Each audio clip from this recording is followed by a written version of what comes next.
Hello everyone. Today I'm going to analyze the topic of gold investment.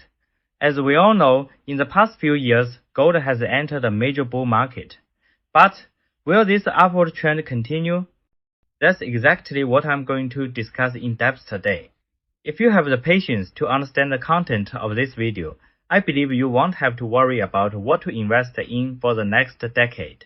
Before I begin, let me correct a common mistake many people make when it comes to investing. Using the past as a simple reference point to judge whether a financial asset is expensive or cheap. This logic might work when you are buying groceries. For example, if vegetable prices go up, you buy less. If some are cheaper, you buy more and store them in your fridge. That thinking works fine for shopping, but when applied to investing, its accuracy is extremely low. Take Bitcoin as an example. When it surged to 20,000, many people claimed it was about to collapse. Later, it did fall to 6,000. But looking back from today's perspective, even if you had bought in at 20,000, you would still have made a handsome profit. This illustrates that for any investment asset, what really matters is understanding the logic behind its price movements. Only then can you invest with confidence without blindly following trends or panicking over short-term volatility.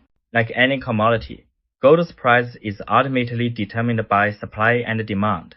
Let's start with the demand side. Anyone following gold knows that in recent years, its sharp price rise has been closely tied to central banks stockpiling gold. But as investors, just knowing this is not enough.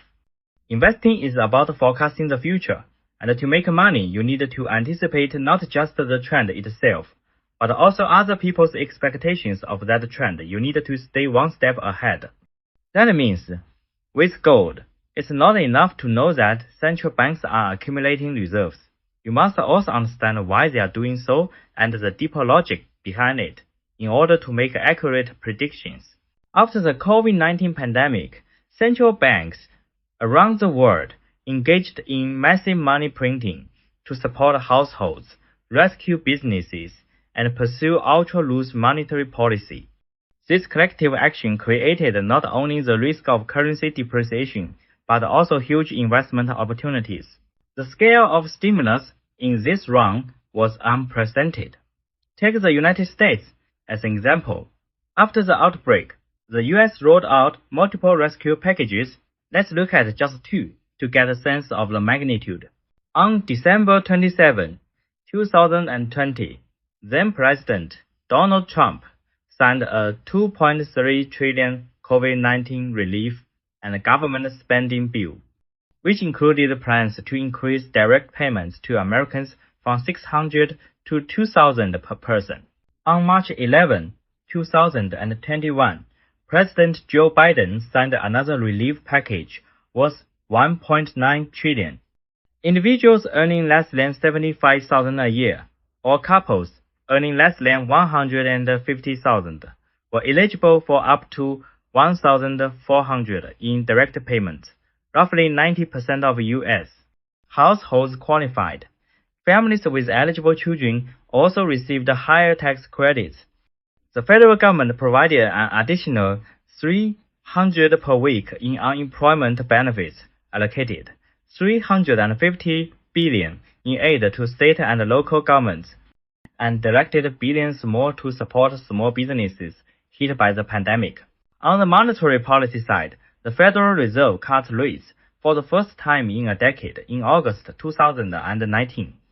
Then, on March 3, 2020, the Fed made an emergency rate cut of 50 basis points to cushion the pandemic's economic shock.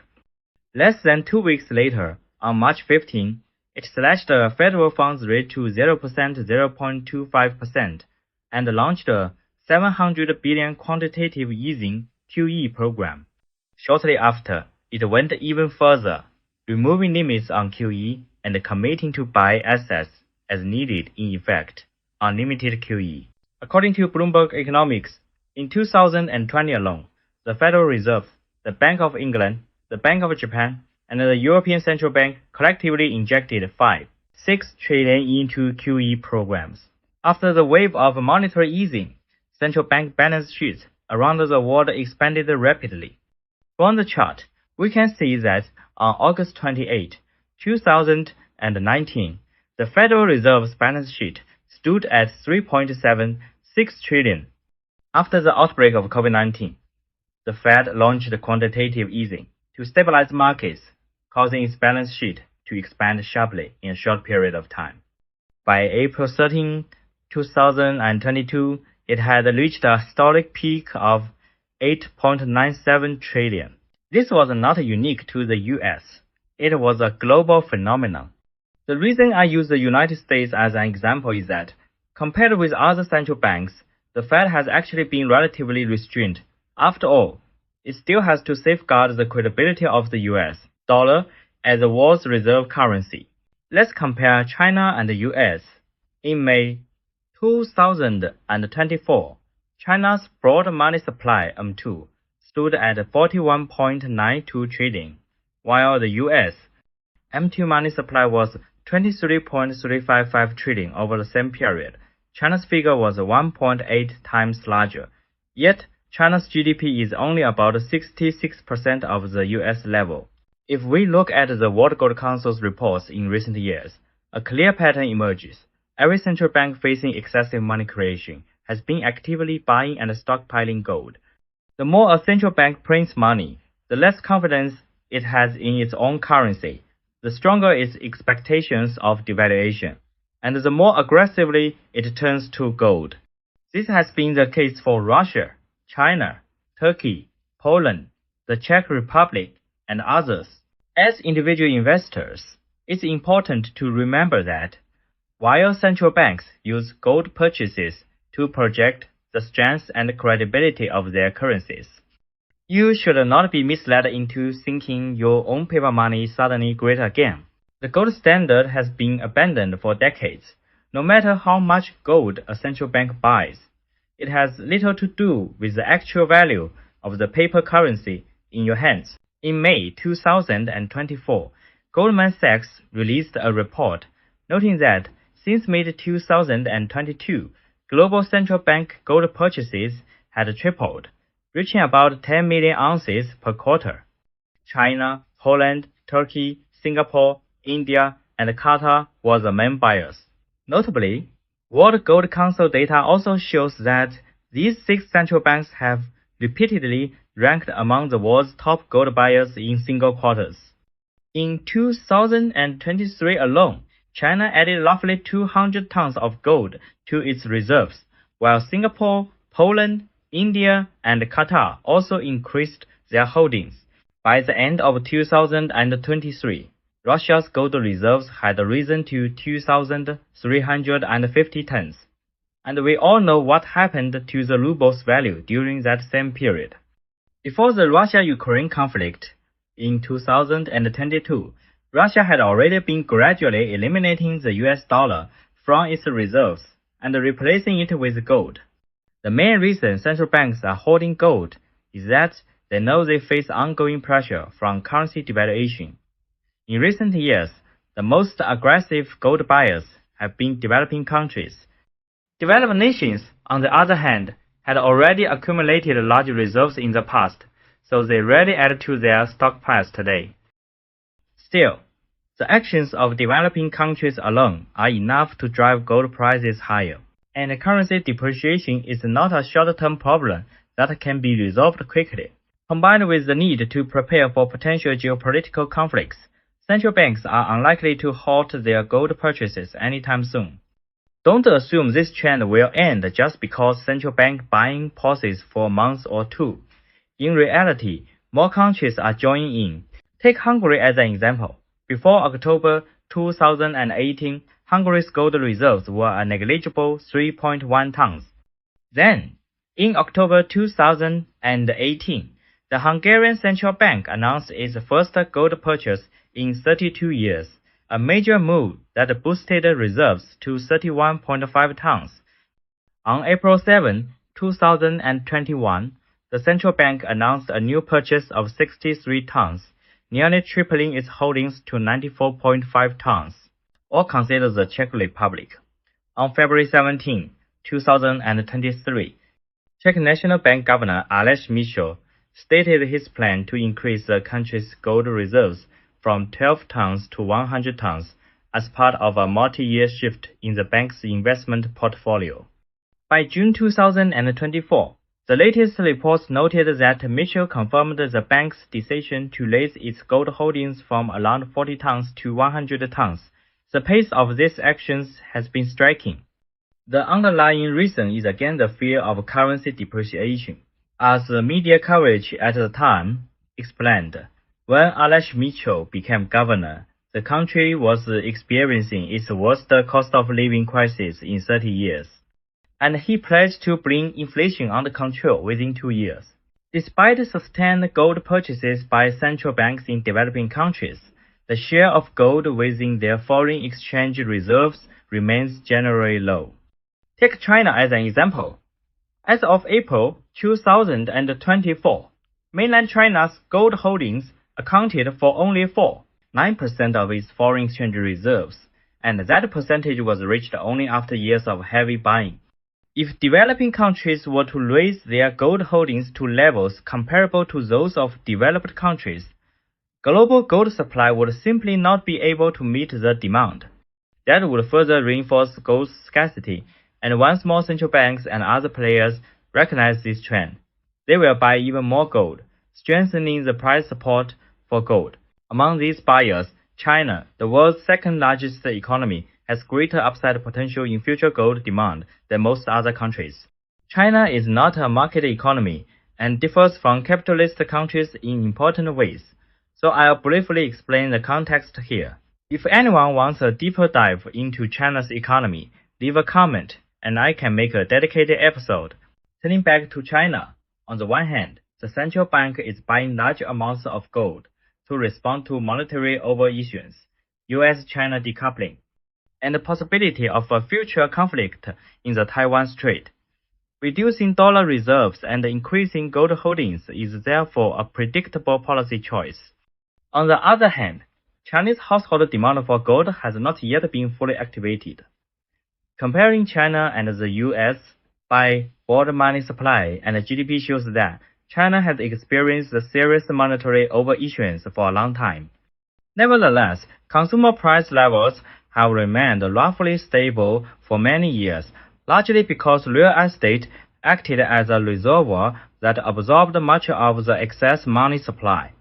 The government deliberately channeled large amounts of funds into real estate, using it to soak up excess liquidity. This policy helped real estate grow to unprecedented levels and drove prices to eye-popping heights, a direct consequence of excess money creation. However, because this long-term overissuance has eroded people's purchasing power, that absorptive reservoir is now losing its effectiveness. In recent years, an economic slowdown combined with US-China decoupling has led to falling exports, weak domestic demand, and overcapacity, pushing China into a temporary deflationary phase. As the business environment worsens and the government redirects vast resources into large state-owned enterprises, effectively moving back toward a planned economy model, many private businesses may fail, and the overall supply could shrink dramatically. Large state-owned firms would gain more pricing power. Coupled with enormous monetary injections, inflationary pressures could exceed many people's expectations. After all, in the past few decades, with real estate absorbing excess liquidity and China's rapid growth since joining the WTO, runaway inflation did not occur, though in earlier periods it did happen. When the currency begins to depreciate quickly and the channel of converting into foreign currency, an avenue that normally hedges risk, is regulated or blocked by authorities, people will not be able to obtain foreign exchange in a crisis. As a result, buying gold will remain the primary available hedge, and only then will household demand for gold be truly activated. Beyond China, the European Union could also become a powerful force supporting higher gold prices. But I plan to cover the EU in a separate episode, so here I'll only touch on it briefly. I've noticed that France has recently started showing signs of trouble. In the last Eurozone debt crisis, a single country, Greece, was enough to shake the Union to its core. Today, both France and Germany, the EU's leaders, are showing economic weaknesses. If a new Eurozone debt crisis erupts, its impact could far exceed the previous one. That kind of turmoil would both trigger safe haven demand for gold and push more capital toward the US, thereby supporting US equities and treasuries. After a brief survey of global conditions, let's consider the issue from a cyclical perspective. Since the end of World War II, the world entered an era of globalization. Countries traded extensively, exploited comparative advantages, and grew rapidly. But if we use the trade war that began during Trump's first term as a turning point, the decades-long era of globalization is now beginning to unravel. From a cyclical viewpoint, Trump's election was historically inevitable. In Europe, right-wing parties are increasingly winning voter support. This is the prevailing trend. This is the inevitable outcome of a deglobalization cycle. If globalization is the process of accumulating wealth, then deglobalization is the process of redistributing it. In this cycle, efficiency ceases to be the top priority. How wealth is distributed becomes the central concern. Take, for example, the view that Chinese workers have taken American jobs. Even if U.S. labor costs are higher, countries may still relocate supply chains back home. When many countries pursue the same strategy, economic growth slows and resources are reallocated. This redistribution process will last a long time until a new balance in wealth distribution satisfies a broad swath of the population. Wealth redistribution inevitably brings conflict, struggles between social classes, within countries, and conflicts between nations. All of these dynamics activate safe haven demand for gold and serve as powerful drivers of higher gold prices. Now that we have a clear understanding of the demand side of gold, let's move on to the supply side. According to the 2024 Mineral Commodity Summaries published by the U.S. Geological Survey, the world's remaining gold reserves are only about 59,000 tons. Using the 2023 global mining output of 3,000 tons, the remaining reserves are only enough for us to continue mining for less than 20 years. In many people's minds, South Africa is still considered a major gold producer, but data from the World Gold Council shows that in 2022, South Africa's gold output was only 92.6 tons, not even in the global top 10. This highlights that as easily accessible gold resources are depleted, global production is on a downward trend. In recent years, the cost of mining gold has risen sharply.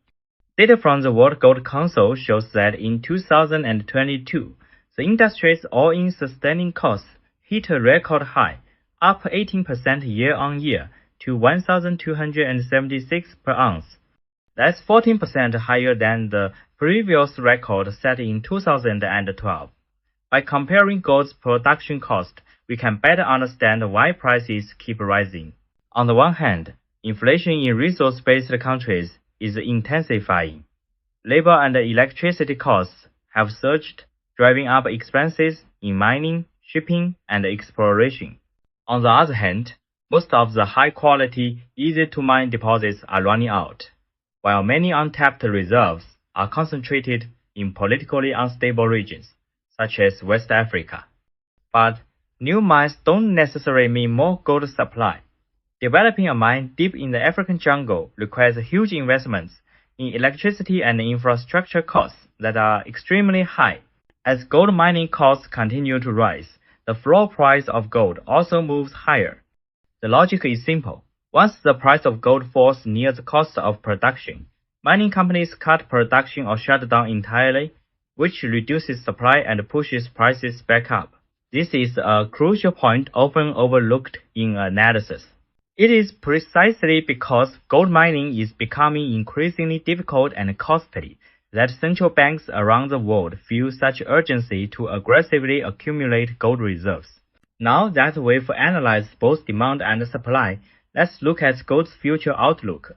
We know that central bank buying is the key driver of this bull market, and the central banks are buying because of currency depreciation caused by quantitative easing. But exiting QE requires a solid economic recovery, which clearly doesn't match today's reality. Not only fragile economies like Turkey or Uzbekistan, but even major economies like the EU and China are steadily moving toward a debt crisis. True recovery is still a long way off. Take the EU, for example. To solve its economic challenges, it first has to resolve the refugee issue and its overly generous welfare system. But that's not easy. Europe's economies can no longer afford such high social benefits, yet any political party that dares to cut welfare will lose elections. Politically, increasing welfare is the only way to win votes. The result is that problems don't get solved, they just get worse. This can be seen as one of the weaknesses of democracy. China, despite its centralized system, faces a severe downturn as well. While much real data isn't transparent, official numbers already show troubling signs. In 2024, China's total tax revenue was 17.5 trillion yuan, down 3.4% year-on-year, while non-tax revenue reached 4.47 trillion yuan, up 25.4%. Falling tax revenue reflects economic contraction, while the rise in non-tax income such as fines shows the government's growing need for cash. On top of that, after decades of market reforms, China has been shifting back toward a planned economy model. For reference, when the Soviet Union collapsed, the ruble depreciated more than tanks in the short term, and by 1992, it had already lost over 2,000x its value. While this can't be directly applied to China today, the systemic similarities make it a useful case study. Other economies face similar challenges, and I encourage viewers to try analyzing them on their own. Overall, the problems facing the world's major economies are not ones that can be solved in the short term. Currency depreciation will continue, and central banks will keep buying gold. At the same time, in this cycle of deglobalization, efficiency is no longer the priority. This will further delay recovery. Combine that with rising mining costs and the exhaustion of major gold deposits, and my conclusion is, the gold bull market will last at least another 10 years, and I emphasize at least. Don't assume that just because prices are already high, they can't go much higher. We must rely on logic, not emotion. The structural drivers behind gold's rise haven't weakened. In fact, they are only getting stronger.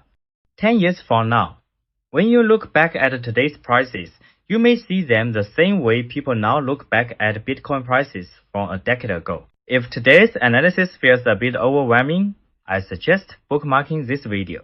Revisit it in a few years, and many points will become clearer.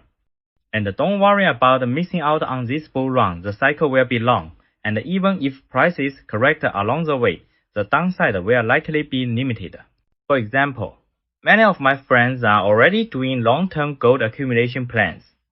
Our judgment is that, in recent years, gold has shown more stability and better returns than US stock index funds.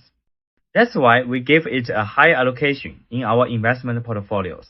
Finally, for beginners, let me share some key points to keep in mind when investing in gold.